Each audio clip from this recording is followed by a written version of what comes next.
Hey guys, I'm gonna try to do a quick tutorial. It's been really loud in here today. Ouch. So I am gonna try to do this really fast.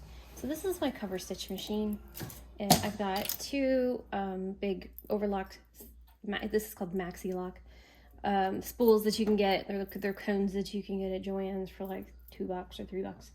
And then I just have some matching thread because I didn't have a third cone. Cover stitch does this, I'll show you my shirt. Does this stitch on the bottom that has what looks like a serge, and then what on the top is just looks like a double needle, and it's stretchy so that if you pull on your clothes, it doesn't pop the stitches out and break, or like put a hole in your clothes or make the seam unravel on the bottom or whatever. So I'm going to be doing these for clients' pants, so unfortunately it's not like hot pink on gray, so you might struggle to see the stitches, but I'm just going to kind of go over the quick version of actually stitching it. I'm not threading it right now because I recorded that already and it was a hot mess. So I will try a different time. Right now we're just gonna do the quick version. The cone. Hi, there I am. The cone into the hole, behind this whatchamadoodle, down to the thread guide, through the tension, around, this is the uptake. The first needle is this one. It goes to the left of this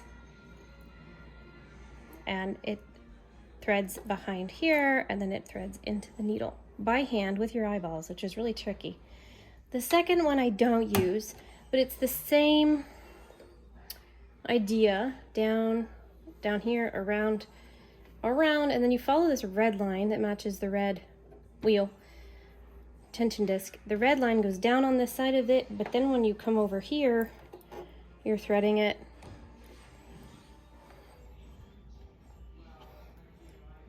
on this, you're putting it through on this side of the thread guide, and then down here, and then there's a needle that's in the middle. I use wide needles when I do my cover stitches. I like to have a space between them so that it doesn't, so that I can really get over the seam line. I'll show you in a sec. The third one goes through the green, down, around, comes on this side, and then in this last little slot, and then behind and through the needle, and you just pull the tails out the back. This last one here goes through there, through this little eye, then through the thread guide, then down here into the abyss, around this, behind this, twirly whirly through that, in this hole, behind that, and then it's gonna be tricky. There is a very curious little latch that you pull, and that drops this out so that you can put your thread under there and then through there from front to back. Make sure you put that back in. That's a very step one of troubleshooting. If it doesn't work, it's that you probably didn't put that back. And then close it and let it go. That, oh boy, sorry. That tail, show you. Once this tail, like once you're threading it and this tail is out, you can just leave it out. Just pull it back to the back of the machine. It'll go where it's supposed to go when you start stitching. And I've got some discombobulation right here, so I'm gonna rethread this, give it some space, or it'll pull it out when I do my first stitch, and then I'll be mad. So I wet it, cut it, and then with my fingers, I get that out of the way. I go try to get it on my first try without swearing.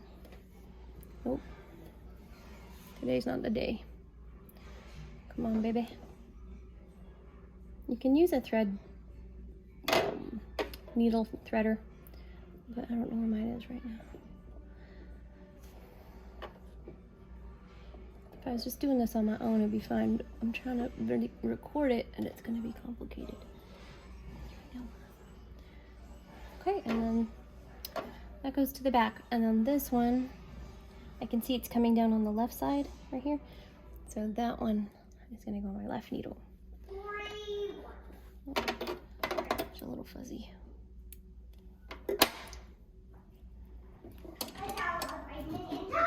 Just a little more. Alrighty. So what I do when I turn my clothes inside out is, because I don't have a free arm here, I can't put my pant leg over it. So if I turn it inside out, I can work from the inside. So I'm gonna feel with my fingers where my seam ends, like where I've turned it up, my seam allowance, where the end of the fabric is. I want to straddle that with my 2 needles. Keeps it nice and flat. I usually just use my fingers. You can measure it if you want to be cool. I am not cool. I just wing it. So here is where it feels like it's good. I am going to move these threads out of my way. I'm going to note that I am on this hash mark right here. If I'd like, I can put a piece of washi tape just to mark it so I don't forget. That is what I'm looking at. This is very interesting to watch, but I will end up all over the place. I have to watch this the whole time. So off I go. I'm going to make sure my first few stitches actually stitch and I don't have a problem.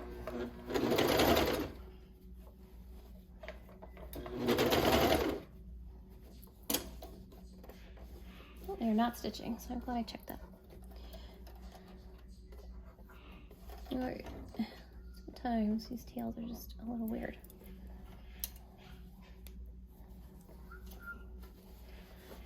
So let's try that again.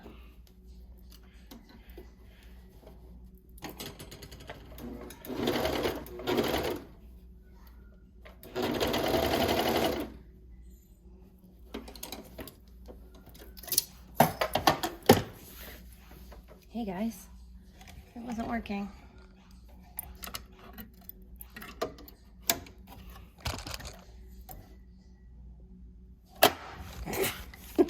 Try that again.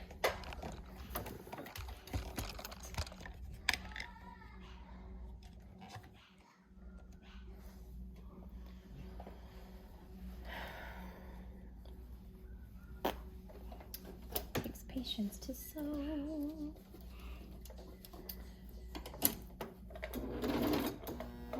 Yeah, I see the stitches going in now.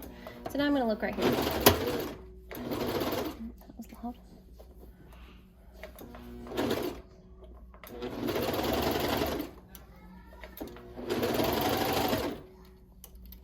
Okay, check your work. Look back there. It's going.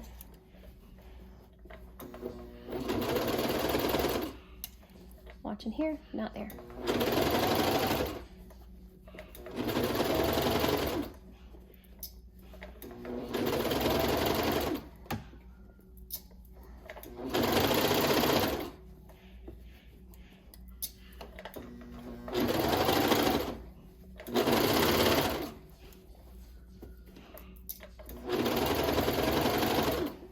Okay, and now I'm looking at this beginning to see how close I can get to matching right over top so that it looks as neat as possible. Take off these tails.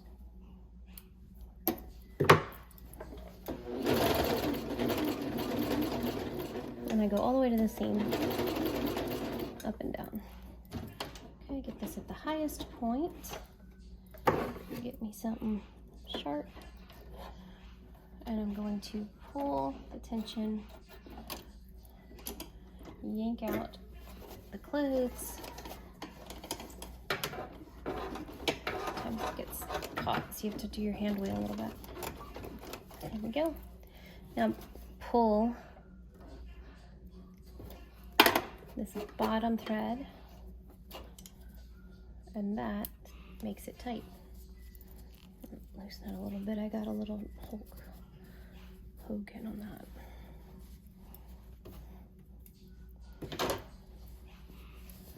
There it is. There's the back. So I've closed this down. It won't lift. So it won't get pulled or look sloppy. It's nice and clean. Chokey artichokey.